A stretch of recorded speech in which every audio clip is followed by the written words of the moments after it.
ಅಮ್ಮ ಎಂಬ ಶಬ್ದವನ್ನು ಬಣ್ಣಿಸಲಿಕ್ಕೆ ಯಾವ ಕವಿಕಾವ್ಯಗಳೂ ಇಲ್ಲ.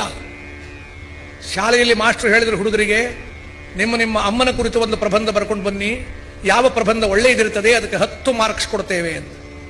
ಹುಡುಗರಿಗೆ ಬಹಳ ಸಹಜ ಸರಳ ಅಂತ ಕಂಡಿತು. ಅಮ್ಮನ ಕುರಿತು ಬರೆಯೋದು ದೊಡ್ಡ ವಿಷಯ ಅಲ್ಲ ಅಂತ. ಒಬ್ಬ 50 ಪುಟ ಬರೆದಿದ್ದಾನೆ, ಒಬ್ಬ 20 ಪುಟ ಬರೆದಿದ್ದಾನೆ, ಒಬ್ಬ 10 ಪುಟ ಬರೆದಿದ್ದಾನೆ. ಒಂದು ಮಗು 5ನೇ ವರ್ಷ ಪ್ರಾಯದಲ್ಲಿ ತಾಯಿಯನ್ನು ಕಳ್ಕೊಂಡಿತ್ತು.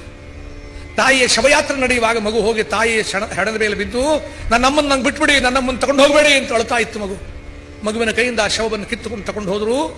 ಆಗ ಆ ಮಗು ಯಾರು ನೋಡದಿದ್ದ ಹಾಗೆ ಆ ತಾಯಿಯ ಸೀರೆಯ ಸೆಣಗನ್ನು ಹರಿದು ಆ ಬಟ್ಟೆಯ ತುಂಡು ತನ್ನ ಹತ್ರ ಇಟ್ಕೊಂಡಿತ್ತು.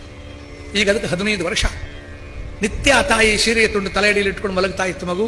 ಅಮ್ಮ ನನ್ನ ಜೊತೆಗಿದ್ದಾಳೆ ಎಂಬ ಶ್ರದ್ಧೆ ಅದಕ್ಕೆ. ಈಗ ಮನೆಯಲ್ಲಿ ತಾಯಿಯ ಒಂದು ಫೋಟೋ ಇದೆ, ಭಾವಚಿತ್ರ. ಅದರ ಮುಂದೆ ಬಂದು ನಿಂತಿದ್ದಾನೆ ಹುಡುಗ, 15 ವರ್ಷ ಅವನಿಗೀಗ. ಅಮ್ಮ, ನಿನ್ನ ಕುರಿತು ಪ್ರಬಂಧ ಬರೀಬೇಕಂತೆ. ಏನು ಬರೀಲಮ್ಮ ನಿನ್ನ ಕುರಿತು?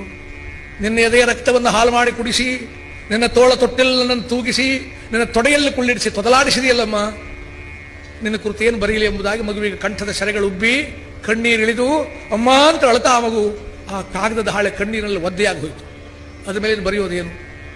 ಕಣ್ಣೀರಿನಿಂದ ಒದ್ದೆಯಾದ ಕಾಗದದ ಹಾಳೆ ತಂದು ಗುರುಗಳ ಮುಂದೆ ಆ ಮಾಸ್ಟರ್ ಮುಂದಿಟ್ಟು, ಸರ್ ನನಗೆ 10 ಅಂಕಗಳು ಬೇಡ ಸರ್, ನಾನು ಪರೀಕ್ಷೆಯಲ್ಲಿ ನಪಾಸಾದರೂ ಅಡ್ಡಿ ಇಲ್ಲ ಸರ್, ನನಗೆ ಅಮ್ಮನ ಕುರಿತು ಬರೀಲಿಕ್ಕೆ ಆಗೋದಿಲ್ಲ ಸರ್.